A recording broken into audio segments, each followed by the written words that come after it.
স্বামী আর ৯ বছরের মেয়েকে নিয়ে প্রিয়ার ছোট্ট সুখের সংসারের পাশাপাশি সে একটা চাকরি খোঁজার চেষ্টা করছে। স্বামী স্ত্রী দুজন মিলে আয় করলে হয়তো নিজেদের জন্য একটা বাড়ি বানাতে পারবে। তবে আপাতত সংসার ছাড়া আর কোনো কাজ না থাকায় আশেপাশে বাসায় উকিঝুঁকি দেওয়া আর আড়ি পেতেই প্রিয়ার সময় কেটে যাচ্ছিল। কিন্তু টুইস্ট আসে তখনই যখন এক সকালে প্রিয়ার পাশের বাসাতেই নতুন ভাড়াটিয়া আসে। তাদের বাসায় লোকজন বলতে শুধুমাত্র মা আর ছেলে আছে। হঠাৎই এক সন্ধ্যায় ছেলেটার মা কোথায় যেন চলে যায়, আর ছেলেটা তারপর থেকে সবাইকে বলে বেড়ায় তার মায়ের নাকি ভুলে যাওয়ার রোগ আছে। সবাই বিশ্বাস করলেও ওই মহিলার যে মানসিক সমস্যা আছে প্রিয়া সেটা কিছুতেই বিশ্বাস করে না, কারণ সে ওই মহিলাকে স্বাভাবিকভাবেই প্রতিদিনের কাজ করতে দেখেছে। প্রিয়াও নাছোড়বান্দা, সে ঠিক করে যেভাবেই হোক ওই মা আর ছেলের রহস্য বের করেই ছাড়বে। গোয়েন্দার মতো প্রিয়াও শুরু করে চুল চেরা এক তদন্ত। তবে শেষে যে রহস্য বের হয় সেটা কেউ কখনো ভাবেইনি। এমনই সাসপেন্স, টুইস্ট আর থ্রিলে ভরা মার্ডার মিস্ট্রির গল্প নিয়ে আজ এক্সপ্লেইন করব সম্প্রতি মুক্তিপ্রাপ্ত মুভি সূক্ষ্ম দর্শিনী, যার অর্থ মাইক্রোস্কোপ। জিসান নামের এক ফার্মাসিস্টের অফিসে প্রিয়া একটা ভুয়া জব এক্সপিরিয়েন্সের সার্টিফিকেট বানাচ্ছে। প্রিয়ার বান্ধবী জেসনা প্রিয়ার জব এক্সপিরিয়েন্সের জায়গায় 2 বছর লিখলে প্রিয়া বলে, আরে 4 বছর লিখো। ইন্টারভিউর সময় ওরা কল দিলে আমি তোমার নম্বর দিয়ে দিব, তুমি ম্যানেজ করে নিও। তখনই কারের অ্যালার্ম শুনে প্রিয়া নিচেটা দেখে কে যেন তার গাড়ির পেছনের হেডলাইট ভেঙে দিয়েছে। পরের দিন সকালে প্রিয়ার বাসায় তার স্বামী অ্যান্থনি মেয়ের জন্য মিল্কশেক বানাচ্ছে। অ্যান্থনি ব্যাংকের লোন সেকশনে জব করে। ক্লায়েন্টের সাথে কথা বলার সময় দুধ উতলে পড়লে অ্যান্থনি দৌড়ে এসে চুলা নিভায়। টেবিলে এসে প্রিয়া তার মেয়ে ক্যানিকে জিজ্ঞেস করে, তুমি মিল্কশেক খাচ্ছ না কেন? টেনে জানায় আজ মিল্কশেক কেমন জানি পানসে পানসে লাগছে। প্রিয়া বলে, তাহলে তোমার বাবাকেই জিজ্ঞেস করো। অ্যান্থনি বলে, আজকের দুধটা তেমন ক্রিমি না। প্রিয়া বলে, আমার সাথে জ্বালাকি করে লাভ নেই, বাসন ধুয়ে রাখলেও তুমি চুলা মুছতে ভুলে গেছো। অ্যান্থনি ক্যানিকে নিয়ে বাসা থেকে বের হয়ে গেলে তখনই পাশের বাসায় স্টেফি রাস্তায় এসে প্রিয়াকে বলে, আজ আমার ইন্টারভিউ, দোয়া করবে। স্টেফি চলে যেতেই প্রিয়া এক দৌড়ে বাসার ভিতরে এসে রেডি হয়ে গাড়ি নিয়ে বেরিয়ে পড়ে। তাড়াহুড়া করে একটা অফিসে এসে রিসেপশনে সিভি জমা দিলেই মেয়েটা বলে, আপনি ওখানে গিয়ে বসুন, সময় হলেই ডাকবো। প্রিয়া পাশে তাকিয়ে দেখে স্টেফি সোফায় বসে তার দিকেই তাকিয়ে আছে। প্রিয়া তার পাশে এসে বসতেই স্টেফি জিজ্ঞেস করে, তুমি এখানে কি করছো? এই চাকরিতে অ্যাপ্লাই করতে হলে তো 3 বছরের অভিজ্ঞতা লাগবে। প্রিয়া বলে, আমি একটা ভুয়া এক্সপিরিয়েন্সের সার্টিফিকেট বানিয়েছি। আসলে বাসায় থাকতে থাকতে আমি বোর হয়ে গেছি, আমিও চাকরি করব। ইন্টারভিউ শেষে প্রিয়া আর স্টেফি একসাথে বাসায় ফেরার সময় দেখে তাদের এলাকায় নতুন একটা ভাড়াটিয়া এসেছে। দুপুরে রান্নার সময় প্রিয়া জানালা দিয়ে দেখে সামনের বাসার নতুন ভাড়াটিয়া লোকটা দেওয়ালের উপর দাঁড়িয়ে বিয়ালের দিকে একটা ইট তাক করে আছে। এই লোকটার নাম ম্যানুয়েল। প্রিয়া কিছু বলার আগেই ম্যানুয়েল ইট মেরে বিয়ালটাকে তাড়িয়ে দেয়। রাতে অ্যান্থনি প্রিয়াকে বলে, আমাদের এই ভাড়া বাসা বাদ দিয়ে নিজেদের একটা বাসা দরকার। প্রিয়া বলে, এই জন্যই তো আমি একটা চাকরি খুঁজছি। পরের দিন সকালে রান্নার সময় প্রিয়া খেয়াল করে সামনের বাসায় চার্চের ফাদার এসেছে। হয়তো নতুন বাসায় উঠেছে, তাই ফাদার দোয়া করতে এসেছে। প্রিয়ার রান্নাঘরের জানালা দিয়ে সামনের বাসার পুরোটাই দেখা যায়। কিছুক্ষণ পর প্রিয়া বাসার পেছনের দিকের গাছের কারি পাতা নিতে আসে দেখে সামনের বাসার বাগানে এক বৃদ্ধ মহিলা হাঁটাহাঁটি করছে। ম্যানুয়েল বাসা থেকে বের হয়ে দেখে প্রতিবেশী কৃষ্ণা ফুল গাছে পানি দিচ্ছে। ম্যানুয়েল এগিয়ে গেলে কৃষ্ণা বলে, সেই ছোটবেলায় তুমি এখান থেকে চলে গেছো, আমি তো ভেবেছিলাম আর হয়তো দেখা হবে না। কৃষ্ণার স্ত্রী বলে, বাসা ঠিক করতে দেখে আমি ভেবেছিলাম নতুন ভাড়াটিয়া আসবে। ম্যানুয়েল বলে, আসলে মা অসুস্থ হওয়ার পরে সেই সিদ্ধান্ত নাই এই বাসাতেই থাকবে। তাছাড়া এখান থেকে শহর আর হাসপাতাল দুটোই কাছে। কৃষ্ণার স্ত্রী ঘরের দিকে গেলেই কৃষ্ণা বলে, নিশ্চয়ই এখন হোয়াটসঅ্যাপ গ্রুপে কথা বলবে। এই এলাকার সব বাসার মেয়েদের একটা হোয়াটসঅ্যাপ গ্রুপ আছে। ম্যানুয়েলের পরিবার বাদে বাকি সব পরিবারের মহিলাই এই গ্রুপে অ্যাড আছে। নিজেরা সারাদিন কি করলো, আশেপাশে কি হচ্ছে সবকিছুর আপডেট এই গ্রুপে আছে। জয়া আন্টি সবাইকে বলে, শহরে যে বড় বেকারিটা আছে ওটা ম্যানুয়েলদের। ম্যানুয়েলের বাবা ঘরের ভেতরে বেকারি শুরু করেছিল। দিনে দিনে সেই বেকারি আজ অনেক বড় হয়েছে। ম্যানুয়েলের বাবা মারা গেলেও ম্যানুয়েল বেকারি চালু রাখে। এরপর সে আমাদের শহরেও একটা ব্রাঞ্চ ওপেন করে। সেটা খুব ভালো, এমনকি ওর হাসিও বাচ্চাদের মতো। স্টেফি অফিসে যাওয়ার জন্য বের হয়ে দেখে গেটের সামনে ম্যানুয়েল আর কৃষ্ণা দাঁড়িয়ে আছে। ম্যানুয়েল জিজ্ঞেস করে, এটা কি আপনার ছেলের স্ত্রী? কৃষ্ণা বলে, ওর নাম স্টেফি, এখানেই ভাড়া থাকে। জয়া আন্টি গ্রুপে বলে, ম্যানুয়েল ছাড়াও ওদের একটা মেয়ে আছে, সে নিউজিল্যান্ডে থাকে। গ্রুপে ছবি পেয়ে প্রিয়া জুম করে ম্যানুয়েলের বড় বোন ডায়নার ছবি দেখে। রাতে প্রিয়ার পরিবার সবার সাথে পরিচিত হতে ম্যানুয়েলের বাসায় আসে। অ্যান্থনি ম্যানুয়েলকে বলে, আমরা কিছু বন্ধুরা মিলে একটা অর্গানিক রেস্টুরেন্ট দেওয়ার নেওয়ার প্ল্যান করছি। ম্যানুয়েল বলে অর্গানিক বলে এখন যা হচ্ছে তার বেশিরভাগই ফেক। প্রিয়া বলে আমিও অ্যান্থনিকে এটাই বলছি, অর্গানিক না করে অরিজিনাল কিছু করো। সবাই কথা বলার সময় প্রিয়া খেয়াল করে ক্যানি আলমারি থেকে একটা পুতুল নেওয়ার চেষ্টা করছে। প্রিয়া এগিয়ে এসে ক্যানিকে পুতুল নিতে নিষেধ করে। তখনই প্রিয়া খেয়াল করে ম্যানুয়েলের মা বিছানায় বসে আছে। প্রিয়া ম্যানুয়েলকে বলে আপনার মা মনে হয় ঘুম থেকে উঠে গেছে। ম্যানুয়েল ঘরের ভিতরে এসে লাইট জ্বালিয়ে তার মা গ্রেসিকে বলে ওরা আমাদের প্রতিবেশী, আমাদের সাথে পরিচিত হতে এসেছে। ম্যানুয়েল সবার সাথে পরিচয় করিয়ে দিয়ে গ্রেসিকে ওষুধ দিতে যায়। ডাইনিং রুমে এসে প্রিয়া অ্যান্থনিকে বলে আমরা কি চলে যাব? অ্যান্থনি বলে দাঁড়াও, আগে ম্যানুয়েল আসুক। ডাইনিং রুমে বসে প্রিয়া খেয়াল করে ম্যানুয়েল খুব যত্ন করে তার মাকে ওষুধ খাইয়ে দিচ্ছে। কিছুক্ষণ পর ম্যানুয়েল এসে বলে মাকে একদম সময় মতো ওষুধ দিতে হয়। প্রিয়া খেয়াল করে গ্রেসি আবারও উঠে বসেছে। পরের দিন সকালে প্রিয়া আসমা আর সুলুকে নিয়ে পরীক্ষা দিতে যাওয়ার জন্য তাড়াহুড়া করে বেরিয়ে যায়। ওরা চলে যেতেই ম্যানুয়েল তাড়াতাড়ি বাসার পেছনে এসে একটা গামছা ছিঁড়ে লাঠির মাথায় বাঁধে। এরপর বাসার পেছনে জঙ্গলে এসে বেশ কিছুক্ষণ কিছু একটা মাপঝোপ করে লাঠিটা পুঁতে দিয়ে এসে আশেপাশে একবার দেখে নেয়। লাঠিটা পুঁতে অন্য একটা বাসার দেওয়ালে টপকে সেই বাসার ছাদে উঠে দেখে লাঠিটা ঠিকমতো দেখা যাচ্ছে কিনা। ছাদ থেকে নেমে সিলির বাসায় গিয়ে বলে আপনাদের পানির পাইপটা একটু দরকার, গাড়ি ওয়াশ করবো। সিলি পানির পাইপ আনতে গেলে ম্যানুয়েল উঠানে দাঁড়িয়ে দেখে লাঠিটা সেখান থেকে দেখা যাচ্ছে কিনা। গাড়ি ওয়াশ করার সময় খেয়াল করে স্টেফি বাসা থেকে বের হচ্ছে। তাকে দেখে গাড়ি ওয়াশ করা বাদ দিয়ে ম্যানুয়েল গাড়ি নিয়ে বাস স্ট্যান্ডে আসে। স্টেফির সামনে গাড়ি থামিয়ে বলে তুমি কি শহরের দিকে যাবে? আমিও ওই দিকে যাচ্ছি, সমস্যা না থাকলে আমার সাথে যেতে পারো। এই স্টেফি কিছুটা ইতস্তত করে ম্যানুয়েলের গাড়িতে উঠে পড়ে। স্টেফি গাড়িতে উঠলেই ম্যানুয়েল বলে তুমি তো ইন্স্যুরেন্স কোম্পানিতে কাজ করো, আমি কি তোমাকে সেখানেই নামিয়ে দিব? স্টেফি বেশ অবাক হয়ে জিজ্ঞেস করে আপনি জানলেন কিভাবে? ম্যানুয়েল বলে তোমার ফেসবুক প্রোফাইলে দেখেছি। স্টেফি বেশ রেগে বলে কিন্তু আপনি তোমার ফ্রেন্ড লিস্টেই নেই, তাহলে সব দেখলেন কিভাবে? ম্যানুয়েল বলে ফ্রেন্ড লিস্টে না থাকলেও প্রোফাইল দেখা যায়। স্টেফি ক্ষমা চেয়ে বলে আসলে আমি সিঙ্গেল মাদার, তাই ফেসবুকে অনেক কিছু সহ্য করতে হয়, সেই কারণে রেগে গিয়েছিলাম। ম্যানুয়েল বলে একজনের স্ট্রং মহিলা কখনোই ক্ষমা চায় না। কথাটা স্টেফির বেশ ভালো লাগলে সে মুচকি হেসে বলে প্রোফাইল দেখেও ফ্রেন্ড রিকোয়েস্ট দেননি কেন? ম্যানুয়েল লজ্জা পেয়ে বলে এখন তো পাঠাতে পারি তাই না? রান্না করার সময় প্রিয়া খেয়াল করে ম্যানুয়েলদের পানির ট্যাঙ্কি ভরে গিয়ে ছাদ থেকে পানি পড়ছে। প্রিয়া বাইরে এসে ম্যানুয়েলের মা গ্রেসিকে বলে পানি বন্ধ হবে না? পানি পড়ার শব্দে আপনি বিরক্ত হচ্ছেন তাই না? আপনি চাইলে আমার সাথে গল্প করতে পারেন। কিন্তু গ্রেসি কোনো জবাব না দিয়েই চলে যায়। ম্যানুয়েলকে ফিরে আসতে দেখে প্রিয়া ঘরের ভিতরে চলে আসে। ম্যানুয়েল ঘরে এসে দেখে গ্রেসি টিভি দেখছে। ডাইনিং এর পর্দাটা সরানো। ম্যানুয়েল জানলার সামনে এসে আশপাশটা একবার দেখে নিয়ে পর্দা টেনে দেয়। রাতে এই এলাকার সবার ফেসবুক প্রোফাইল ঘেটে ঘেটে কি যেন সব নোট করতে থাকে। পরের দিন সকালে ম্যানুয়েল ঘুম থেকে উঠে দেখে স্টোর রুমের ছাদে একটা গুইসাপ ঘুরে বেড়াচ্ছে। গুইসাপটা দেখে সে বেশ খুশি হয়ে তাকিয়ে থাকে। প্রিয়া কারি পাতা নিতে এসে দেখে কে যেন গাছটা ভেঙে দিয়েছে আর ম্যানুয়েল একটা গুইসাপ মেরে সেটা নিয়ে বাসায় যাচ্ছে। রাতে গুইসাপটার বারবিকিউ করে এলাকার সবাইকে দাওয়াত দেয়। সুলু বারবিকিউর গন্ধ পেয়ে প্রিয়াকে বলে গন্ধ তো ভালোই লাগছে, চলো আমরাও যাই। প্রিয়া বলে আমি সকালে দেখেছি ম্যানুয়েল কিছু একটা মেরে বাসায় নিয়ে যাচ্ছে, গুইসাপের মতোই তো মনে হলো। আসমা বলে আরে না, আমার স্বামী আজমল এসব পছন্দ করে না। এদিকে আজমল গোস্ত খেতে খেতে বলে গরুর গোস্ত তো ভালোই বারবিকিউ হয়েছে, আসমাকে একটু দিয়ে আসি। আসমার হাতের বিফ রাইস বেশ মজার, তবে তোমার বারবিকিউর স্বাদটা একদম ভিন্ন। ম্যানুয়েল আজমলকে বলে তাহলে একদিন সবাইকে দাওয়াত দাও, আমিও দেখি আসমা কেমন বিফ রাইস রান্না করে। অ্যান্টনি আজমলকে বলে এই মাসের শেষেই তো তোমার মেয়ে জন্মদিন, সেদিনই না হয় একটা আয়োজন করো। ম্যানুয়েল থমাসকে ড্রিঙ্কস করতে বললে থমাস বলে আমার ফুসফুসের সমস্যা আছে তাই ড্রিঙ্কস করি না। ম্যানুয়েল বলে আমি শুনেছি গুইসাপ ফুসফুসের জন্য অনেক ভালো। থমাস বলে কিন্তু গুইসাপ কোথায় পাবো? অনেক চিকিৎসার পরও ভালো না হলে আমি চার্চে গিয়ে দোয়া করি, এরপর থেকে কিছুটা সুস্থ হলে প্রতি মঙ্গলবার চার্চে গিয়ে দোয়া করি। ম্যানুয়েল বলে তাহলে আমিও এই মঙ্গলবার মাকে নিয়ে চার্চে যাব।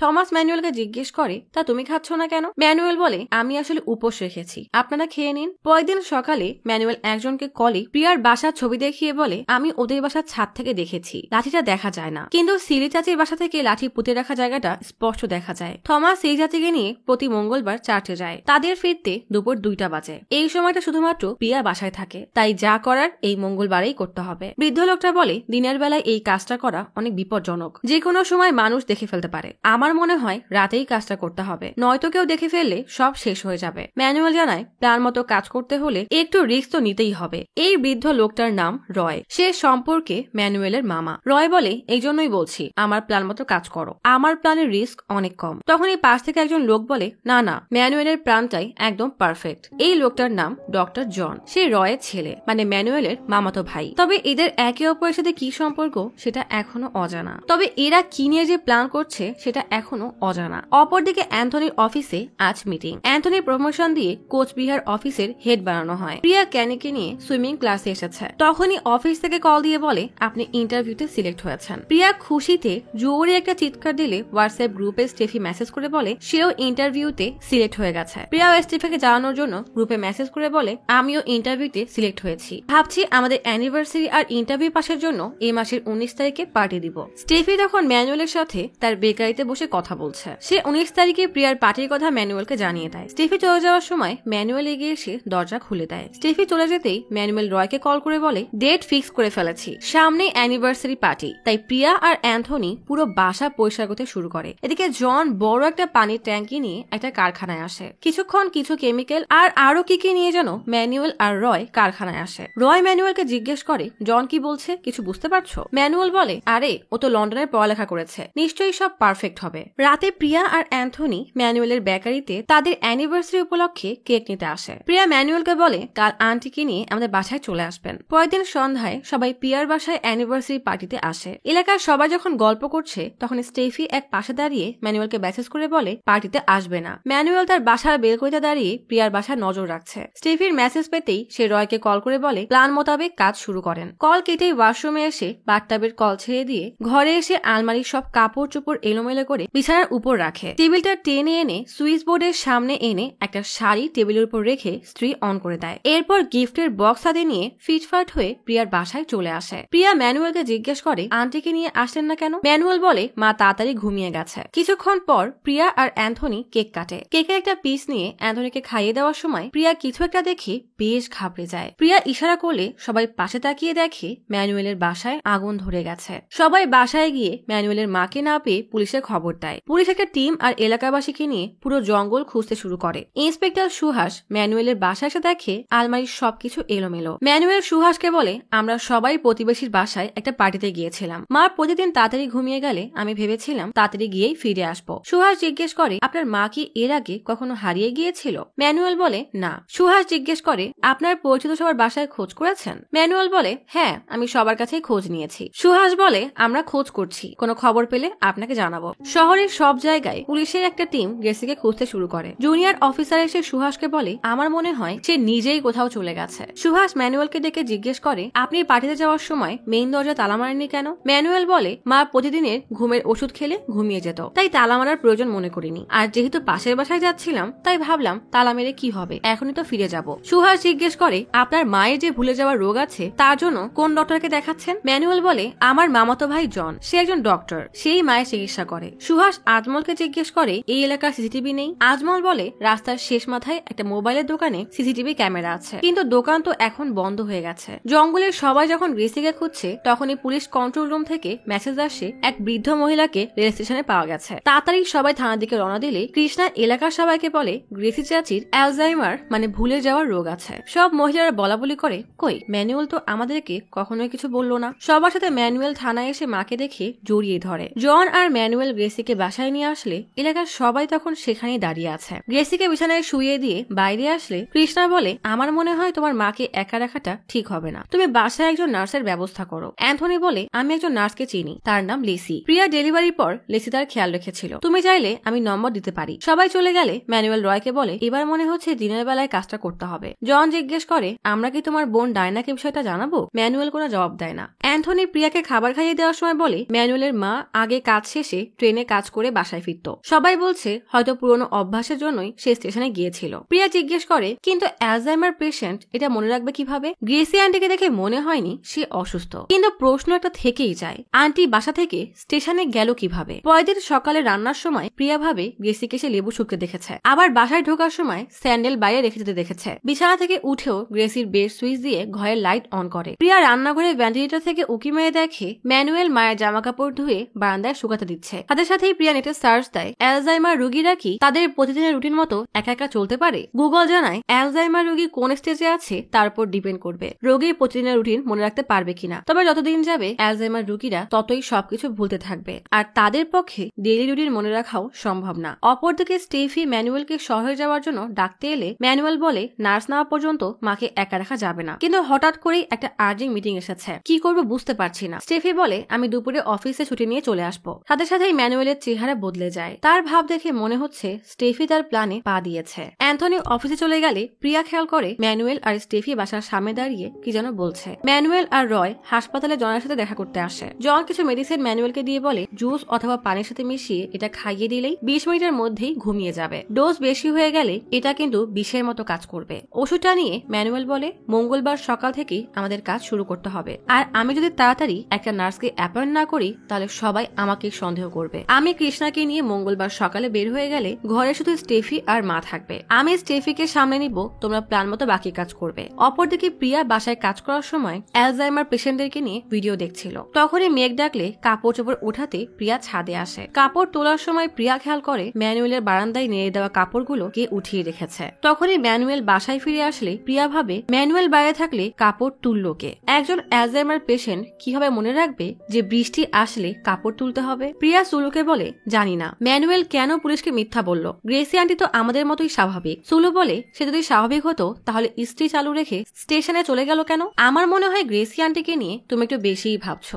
প্রিয়া বলে বিছানা থেকে উঠে সে লাইট অন করে, পানির ট্যাঙ্কি ভরে গেলে মোটর অফ করে, ঘরে ঢোকার সময় স্যান্ডেল বাইরে রেখে যায়। তুমি 2 দিন তারপর নজর রাখতে দেখবে যে তার মেমোরি তোমার চাইতেও বেশি। গতকাল যখন বৃষ্টি আসছিল তখন আমি ছাদে যাওয়ার আগেই ম্যানুয়েলের বাসার ছাদ থেকে কেউ কাপড় তুলে আনে। ম্যানুয়েল তখন বাসায় ছিল না, তাহলে কাপড়কে তুললো? সুলো বলে মনে হয় স্টেফি কাপড় তুলেছে। ম্যানুয়েল স্টেফিকে বাসায় রেখে গিয়েছিল। প্রিয়া সুলোকে রান্নাঘরে জানালা এনে বলে দেখো এর সময় ওরা প্রেসার কুকারে রান্না করে, আমি এখানে দাঁড়িয়ে প্রতিদিন প্রেসার কুকারে 4টা হুইসেল শুনতে পাই। 4টা হুইসেলে উঠলেই প্রেসার কুকার বন্ধ হয়ে যায়, আজও তাই হবে। সুলো এক এক করে 4টা হুইসেল গোনার পরই ম্যানুয়েল ঘরে ভেতরে যায়। প্রিয়া বলে দেখলে 4টা হুইসেলেই চুলা বন্ধ করে দিল। সুলো বলে কিন্তু ম্যানুয়েল তো কেবলই ঘরে গেল, হয়তো সেই বন্ধ করেছে। প্রিয়া জানায় ম্যানুয়েল ঘরে গেছে 4টা হুইসেল বাজার পরে, সে রান্নাঘরে যেতে যেতে 5 নাম্বার হুইসেলটাও পড়ার কথা। আমি শিওর গ্রেসি আন্টি চুলা বন্ধ করেছে, সেই কারণেই বলছি গ্রেসি আন্টি আমাদের মতোই সুস্থ স্বাভাবিক মানুষ। সুলো প্রিয়াকে বলে আমরা সরাসরি গিয়ে আন্টিকে জিজ্ঞেস করলেই তো হয়। প্রিয়া বলে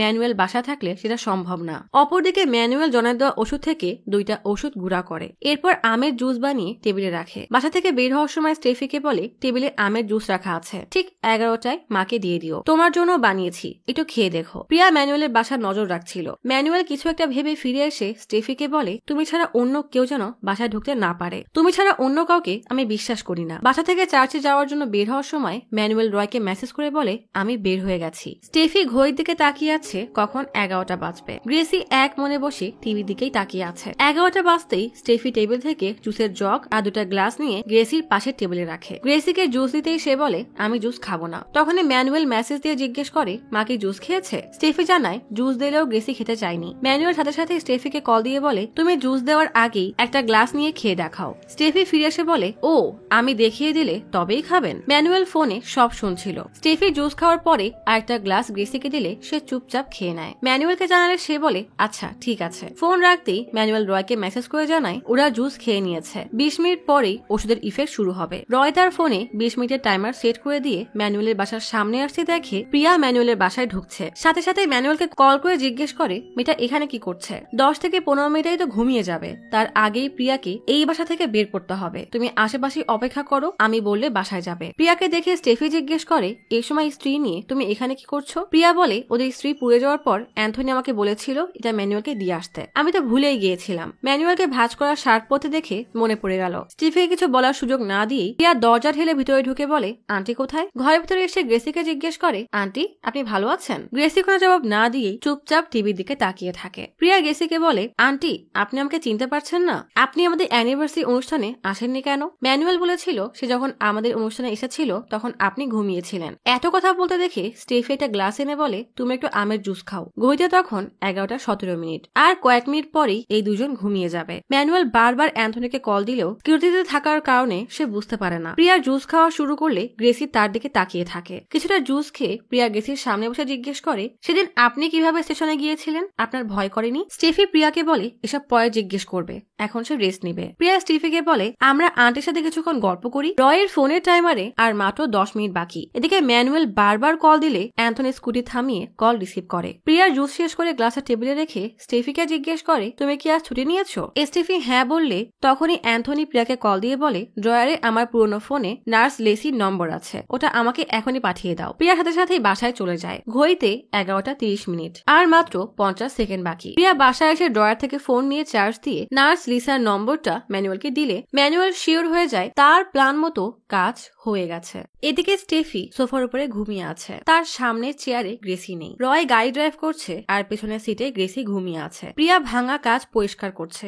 ঘড়িতে তখন দুপুর 12টা বাজে। 30 মিনিট আগে সেও আমের জুস খেয়েছে, মানে প্রিয়াও এখন ঘুমিয়ে যাবে। রেল লাইনের পাশে প্রচুর ভিড়, সবাই একটা লাশে ঘিরে দাঁড়িয়ে আছে। জয়া প্রিয়া আর সুলুকে বলে ইমানুর রেল লাইনের পাশে নাকি একটা লাশ পাওয়া গেছে। মজার বিষয় হলো প্রিয়া এখনো ঘুমায়নি। প্রিয়া জিজ্ঞেস করে লাশের পরিচয় জানা গেছে? জয়া বলে না, কিন্তু তার বয়স গ্রেসির বয়সের মতোই। লাশ শনাক্তের জন্য ম্যানুয়ালকে ডেকেছে। সুলু জিজ্ঞেস করে স্টেফি তো এসব এখনো মনে হয় না জানে। প্রিয়া বলে না, তাকে এখনই কিছু জানানোর দরকার নেই, এমনিতেও সে অসুস্থ। মায়ের খবর শুনে নিউজিল্যান্ড থেকে ডায়না চলে আসে। ম্যানুয়াল ডায়নাকে থানায় নিয়ে আসলে ইন্সপেক্টর জানায় লাশটা আপনার মায়ের না, অন্য একজন তার মায়ের লাশ বলে শনাক্ত করেছে। প্রিয়া আর সুলু স্টেফিনিকে বিশ্রাম নিতে ভিতরে পাঠিয়ে দেয়। প্রিয়া সুলুকে বলে ম্যানুয়াল গ্রেসিকে যে ওষুধ দিত সেটা নিয়ে আমার সন্দেহ ছিল। যার অ্যালজাইমার রোগ নেই তাকে কেন অ্যালজাইমারের ওষুধ দিবে? সুলু বলে এটা অন্যকে কিভাবে বলবে? গ্রেসির কাছ থেকে জানার চেষ্টা করেছিলাম, সেই প্ল্যানও ফ্লপ হয়ে গেল। সেদিন তুমি যদি ওখান থেকে চলে না যেতে তাহলে গ্রেসি উধাও হতো না। প্রিয়ার অ্যান্থনির কথা মনে পড়ে যায়। অ্যান্থনি বলেছিল জয়ারে একটা ফোন রাখা আছে, সেটা থেকে লেসি চাচির নাম্বার নিয়ে আমাকে পাঠাও, ম্যানুয়াল চাচ্ছে। ইন্সপেক্টর বলে ম্যানুয়ালের বাসা থেকে রেল স্টেশন পর্যন্ত সব সিসিটিভি ফুটেজ আমরা দেখেছি, কিন্তু কিছুই পাইনি। আমরা আশেপাশের লোকজনকেও জিজ্ঞেস করেছি, কিন্তু তারাও কিছু বলতে পারিনি। ডায়না বলে গ্রেসি হয়তো তার সম্পূর্ণ স্মৃতি ভুলে গেছে। আমি শিওর গ্রেসি রেল স্টেশনের আশেপাশে কোথাও আছে। পাশের এক অফিসার বলে এমনও হতে পারে, গ্রেসি তো আগেও এমন করেছিল, সেটা ভেবেই আমরা রেল স্টেশনে খুঁজেছি। প্রিয়া লেসি চাচিকে কল দিয়ে জিজ্ঞেস করে গত মঙ্গলবারে কি ম্যানুয়াল নামে কেউ তার মায়ের সাথে থাকার জন্য কল দিয়েছিল? লেসি বলে কই, এমন তো কেউ কল দেয়নি। কল কাটার পরে সুলো জিজ্ঞেস করে কি হয়েছে? প্রিয়া বলে তাহলে ম্যানুয়াল আমাকে ইচ্ছা করেই ওখান থেকে সরিয়ে দিয়েছিল। এদিকে জন অফিসারকে বলে আপনারাই ঠিক বলেছেন, কিন্তু সবসময় পরিস্থিতি এক হবে এমন কোনো কথা নেই। গ্রেসি তার অতীতের কোনো স্মৃতিকেই তার বর্তমান স্মৃতি হিসেবে আঁকড়ে ধরতে পারে। আমি আগেও এমন অনেক কেস হ্যান্ডেল করেছি। জনের এমন কনভিন্সিং কথায় ম্যানুয়াল জনের দিকে মুচকি হাসি দিয়ে তাকায়। এদিকে প্রিয়া বলে ম্যানুয়াল আমাকে কল দিয়ে কেন সরালো? তাহলে গ্রেসির গায়েব হওয়ার পেছনে ম্যানুয়ালেরই হাত আছে। ইন্সপেক্টর বলে গতবার না হয় রাতে তাকে কেউ দেখেনি, কিন্তু এবার তো সে দিন দুপুরে গেছে, তাহলে কেউ তাকে দেখেনি কেন? এত বয়স্ক মহিলা জোরেও হাঁটতে পারবে না। গ্রেসি গায়েব হয়েছে 4 দিন হয়ে গেছে, এতগুলো সিসিটিভি ক্যামেরা, কোনটাতে তাকে দেখা গেল না। সব কেমন যেন অদ্ভুত, তাই না? এদিকে প্রিয়া সুলুকে জিজ্ঞেস করে আমি ওখানে ছিলাম এটা ম্যানুয়াল কিভাবে জানলো? এসটিভি তো জানায়নি। অর্থাৎ ম্যানুয়াল একা না, তার সাথে অন্য কেউ তো নিশ্চয়ই আছে। বাসায় গ্রেসির ফিরে আসার জন্য প্রার্থনা অনুষ্ঠান রাখা হয়েছে। ডায়না বাইরে এসে কাউকে ভয়েস মেসেজ পাঠিয়ে বলে এখানের পরিস্থিতি এখনো স্বাভাবিক হয়নি। জমির জন্য বায়ার পেয়েছি, কিন্তু আমরা যেমন দাম চাচ্ছি তেমন পাওয়া যাচ্ছে না। যাই হোক, আমি 2 দিন পর আসছি, আমার টিকিট কাটা হয়ে গেছে। তখনই সেখানে প্রিয়াসা জিজ্ঞেস করে আপনি ম্যানুয়ালের বোন তাই না? তা আপনি মায়ের জন্য দোয়া করছেন না? ডায়না বলে এসব করলে মা তো আর ফিরে আসবে না। প্রিয়া জিজ্ঞেস করে আপনার নিউজিল্যান্ডে বিজনেস আছে তাই না? ডায়না বলে হ্যাঁ, আসলে আমি স্টার্টআপ শুরু করেছি। আপনি কি করেন? প্রিয়া বলে মাইক্রোবায়োলজিতে পড়ালেখা করেছি, এখন সরকারি চাকরির প্রস্তুতি নিচ্ছি। আমারও বিদেশ যাওয়ার ইচ্ছা আছে। ডায়না চলে যেতে গেলেই প্রিয়া ডেকে বলে আপনার নম্বরটা একটু দিবেন, কখনো ওখানে গেলে আপনাকে নক দিব। ডায়না ইচ্ছা না থাকা সত্ত্বেও তার নম্বর দেয়। এরই মধ্যে সেখানে জমির ব্রোকার আসে। ডায়না তাকে ম্যানুয়ালের কাছে নিয়ে এসে বলে এই লোকই 8 লাখের কথা বলেছিল। লোকটা বলে আপনারা যদি রাজি থাকেন তাহলে আমি বায়ার নিয়ে আসবো। ম্যানুয়াল বলে আমাদের কুমুন্দানের জমি 10 লাখে বেচেছি, আপনি এটা 12 লাখ করেন। ব্রোকার বলে 12তে তো সমস্যা হবে, অন্য কোনো বায়ার খুঁজতে হবে। ম্যানুয়াল বলে তাহলে দেখেন, বুঝতেই পারছেন অনেক তাড়া আছে। ব্রোকার বলে ঠিক আছে, খুব দ্রুতই নিয়ে আসবো। ব্রোকার চলে গেলে ডায়না বলে আমি কাল চলে যাব, আমার হয়তো ওই সবাইকে বলে দিও। আমি বললে কে না কি মনে করবে কি জানে। ম্যানুয়াল বলে ঠিক আছে তুমি যাও, আমি বলে দিব। ডায়না ব্যাগ গুছিয়ে বাইরে বের হয়। গাড়িতে লাগেজ রাখার সময় দূর থেকে সুলু আর প্রিয়া তাকে দাঁড়িয়ে দাঁড়িয়ে দেখে। সুলু জিজ্ঞেস করে মায়ের খোঁজ পাওয়ার আগেই চলে যাচ্ছে? প্রিয়া বলে কি জানি, আজব এক পরিবার, সবাই কেমন যেন রহস্যময়। ম্যানুয়াল আর রয় ফ্যাক্টরি থেকে কয়েক ড্রাম ভর্তি কি যেন আর কিছু কার্টুন গাড়িতে করে বাসায় নিয়ে আসে। রাতে বারান্দায় দাঁড়িয়ে ম্যানুয়াল ঘড়ি দেখে অপেক্ষা করে যে সবাই কখন ঘুমিয়ে পড়বে। সবার বাসার লাইট অফ হতেই ম্যানুয়াল বারান্দা থেকে চলে আসে। বেশ কিছুক্ষণ পরে ঘুমের মধ্যে প্রিয়ার চোখে বাইরে থেকে আসা কিছু আলো পড়ে। প্রিয়ার ঘুম ভেঙে গেলে সে উঠে গিয়ে জানালার আড়াল থেকে বাইরে তাকায়, কিন্তু কিচ্ছু দেখতে পায় না। রান্নাঘরে গিয়ে জানালা খুলে ম্যানুয়ালের বাসা নিচে তাকায়, সেখানেও কিছু দেখে না। হঠাৎ উপরে জানালা নজর পড়তে দেখে গ্রেসি দাঁড়ানো। ভয়ে প্রিয়া চমকে চমকে ওঠে, চিৎকার করে অ্যান্থনিকে ডাক দেয়, কিন্তু অ্যান্থনি তো ঘুমিয়ে বিভোর, তাই সাহস করে নিজেই আবার দেখার চেষ্টা করে, কিন্তু এবার আর কিছুই দেখতে পায় না। ঠিক তখনই অ্যান্থনি এসে জিজ্ঞেস করে, তুমি এখানে কি করছো? প্রিয়া বলে, আমি গ্রেসিকে দেখেছি, আসো দেখো ওই যে জানালায়। অ্যান্থনি কাউকে দেখতে না পেয়ে প্রিয়াকে বলে, এসব মনের ভুল, ওখানে তো কেউ নেই। নাছোড়বান্দা প্রিয়া বলে, আমি ভুল না, তুমি এখনই ম্যানুয়ালকে কল দাও। অ্যান্থনি বলে, পাগল নাকি, এত রাতে কল দেওয়া যাবে না, কাল সকালে দেখবো। সকাল হলেই অ্যান্থনি ম্যানুয়ালকে কল দেয়। কল কাটার পরে অ্যান্থনি প্রিয়াকে বলে, বললাম না ওটা তোমার মনের ভুল, ওরা এখনো গ্রেসিকে খুঁজে পায়নি। কিন্তু প্রিয়া মানতে নারাজ। ম্যানুয়াল লুকিয়ে জানালার আড়াল থেকে অ্যান্থনিদের উপর নজর রাখে। প্রিয়া আসমাকে কল দিয়ে জিজ্ঞেস করলে সেও একই কথা বলে যে এটা প্রিয়ার মনের ভুল। অফিসে যাওয়ার সময় অ্যান্থনি প্রিয়াকে বলে, গ্রেসি ফিরে আসলে সবাই জানতো। সুলুকে কল দিলে সুলু বলে, যখন দেখেছিলে তখন তোমার উচিত ছিল ছবি তুলে রাখা। প্রিয়া বলে, তখন কি এমন পরিস্থিতি ছিল যে ছবি তুলবো? এদিকে প্রিয়া কিছুতেই শান্তি পাচ্ছে না। তাহলে কি সবার কথাই ঠিক, সেই ভুল দেখেছে? আসমা প্রিয়ার সন্দেহের ব্যাপারে শুনে বলে, এটা কিভাবে সম্ভব যে ম্যানুয়াল তার মাকে আটকে রেখেছে? তাহলে কি সে চিৎকার করবে না? আমরা তো শুনতে পাবো। সুলু বলে, যদি মুখ বেঁধে রাখে তাহলে কিভাবে চিৎকার করবে? প্রিয়া আসমাকে বলে, এখনো যেন এটুকু বোঝো যে ম্যানুয়াল আমাদেরকে মিথ্যা বলছে যে গ্রেসি বাসায় নেই। আসমা জিজ্ঞেস করে, তাহলে আমরা শিওর হব কিভাবে? তিনজনই কেমন ভাবে যেন ম্যানুয়ালের বাসার দিকে তাকায়। রাতে মুখ ধোয়ার সময় আয়নায় তাকালে প্রিয়ার সামনে বারবার গ্রেসির মুখটা ভেসে ওঠে। রান্নাঘরে রান্না করার সময় প্রিয়া খেয়াল করে ম্যানুয়াল গাড়ি নিয়ে কোথায় যেন বেরিয়ে যাচ্ছে। এটাই সুযোগ। তাই প্রিয়া অ্যান্থনিকে জিজ্ঞেস করে, এখন খাবে? অ্যান্থনি হ্যাঁ বললেই প্রিয়া খেতে দেয়। অ্যান্থনি জিজ্ঞেস করে, তুমি খাবে না? প্রিয়া বলে, না, তোমরা খাও, আমি পরে খাবো। বলেই প্রিয়া রান্নাঘরে এসে ইয়ারফোন কানেক্ট করে তার সঙ্গীদেরকে কল দিয়ে পেছনের দরজা দিয়ে বের হয়। প্রিয়া সুলুকে বলে, খেয়াল রাখো কেউ যেন না আসে। সুলু বলে, ঠিক আছে, কিন্তু তুমি অবশ্যই একটা ছবি তুলে নিয়ে আসবে। গুটি গুটি পায়ে প্রিয়া ম্যানুয়ালের বাসার আঙিনায় আসলে সুলু বলে, আমি আর কিছু দেখতে পাচ্ছি না। প্রিয়া বিরক্ত হয়ে আর কিছু না বলেই জানালা দিয়ে উকি মারতে থাকে। সুলু আসমাকে বলে, তুমি গিয়ে একটু নজর রাখো। বোকা আসমা তো ভয়ে কাঁপাকাঁপি শুরু করে দেয়। শেষে না পেরে আজমলকে ডেকে তার হাতে খুঁজে ধরিয়ে বলে, একটু দেখো, আমি আসছি। এদিকে রাস্তা থেকে সুলু বাইকে করে কাউকে আসতে দেখে বলে, ম্যানুয়াল আসছে। প্রিয়া বিরক্ত হয়ে বলে, আরে বলদ, ম্যানুয়াল জিপ নিয়ে বের হয়েছে। উপরে থেকে আসমা তার জানালা থেকে প্রিয়াকে দেখতে পায়। প্রিয়া যে রুমে গ্রেসিকে দেখেছিল সেই রুমে নিচের গ্রিল বেয়ে উপরে ওঠে। প্রিয়া জানালা দিয়ে উকি মেরে ভেতরের দিকে তাকায়। ঠিক তখনই ভেতরে জন মাস্ক পরে এসে প্রিয়াকে এভাবে দেখে ভয়ে কেঁপে ওঠে। কিন্তু অবাক করা বিষয় হলো প্রিয়া তাকে দেখতে পাচ্ছে না, কারণ এই জানালার কাজ এমন ভাবে দেওয়া যে বাইরে থেকে কেউ ভেতরে দেখতে পাবে না। জন বিষয়টা বুঝতে পেরে সাথে সাথেই ম্যানুয়ালকে কল দিয়ে বলে, তোমার প্রতিবেশী উকি ঝুঁকি মারছে, তাড়াতাড়ি আসো। ম্যানুয়াল জলদি গাড়ি ঘোরায়। ভেতরে কিছু দেখতে না পেয়ে প্রিয়া অন্যদিকে যেতে গেলেই আসমা বলে, থমাস আঙ্কেল নিচে দাঁড়ানো। প্রিয়া তাড়াতাড়ি লুকিয়ে পড়ে। এদিকে প্রিয়ার কথা শুনে ম্যানুয়াল তাড়াতাড়ি বাসায় ফিরে আসে। অ্যান্থনি ক্যানিকে বলে, মায়ের কাছে যাও, হাত ধুয়ে দিবে। ম্যানুয়ালকে দেখে সুলু প্রিয়াকে জানালে প্রিয়া বেচারি পড়ে যায় মহা বিপদে। প্রিয়ার অবস্থা হয় জলে কুমির ডাঙায় বাঘের মতো। সুলু আর আসমা বলে, তাড়াতাড়ি লাফ দাও। প্রিয়াকে উপরে এই অবস্থা দেখে মাতাল থমাস অজ্ঞান হয়ে যায়। এদিকে প্রিয়া অনেক সাহস জুটিয়ে লাফ দিয়ে পড়ে। ম্যানুয়াল গাড়ি থেকে নেমেই প্রিয়া যেখানে দাঁড়ানো সেদিকেই আসে, কিন্তু প্রিয়া দৌড়ে পালানোর জন্য তাকে আর দেখতে পায় না। প্রিয়া দৌড়ে তার বাসার বাউন্ডারিতে আসলেই পেছন থেকে হাততালির শব্দ পায়। পেছনে ফিরে দেখে ম্যানুয়াল দাঁড়ানো। প্রিয়া ভয়ে জড়সড় হয়ে দাঁড়ালে ম্যানুয়াল শয়তানি হাসি দিয়ে জিজ্ঞেস করে, এত রাতে কি করছিলেন? অ্যান্থনি কি জানে কারোর অনুপস্থিতিতে তার বাসায় যাওয়াটা ঠিক না? এটা জানেন না? প্রিয়া বলে, আমি দেখতে এসেছিলাম চাচি এসেছে কিনা। ম্যানুয়াল বলে, সে যে মিসিং এটা সবাই জানে, আমি আজ সকালেও অ্যান্থনিকে বলেছি, তারপরও এসেছেন কেন? প্রিয়া বলে, তাহলে কাল রাতে কাকে দেখেছি? ম্যানুয়াল বলে, গত 2 সপ্তাহ ধরে মা উধাও, আমি পাগলের মধ্যে তাকে খুঁজছি। এর মধ্যে আপনার সব পাগলামি কি ভালো লাগবে? আপনি বেশ ভালোই লাভ দিতে পারেন, কিন্তু বাসায় ট্রাই করবেন না। বলে ম্যানুয়াল চলে গেলে প্রিয়া দেওয়াল টপকে বাসায় এসে দেখে বারান্দায় অ্যান্থনি দাঁড়ানো। প্রিয়া বলে, আমি দেখতে গিয়েছিলাম চাচি এসেছে কিনা। অ্যান্থনি রেগে বলে, আমি তোমাকে বলিনি যে তাকে খুঁজে পাওয়া যাচ্ছে না? বলেই রেগে ভেতরে হাঁটা দেয়। ম্যানুয়াল পেছনে এসে দেখে দেওয়ালে কিছু দাগ লাগানো। ভেতরে আসলে জন জিজ্ঞেস করে, কি হলো, কিছু জানতে পারলে? প্রিয়া দেয়াল বেয়ে উপরে কেন উঠলো? ম্যানুয়াল রেগে জনকে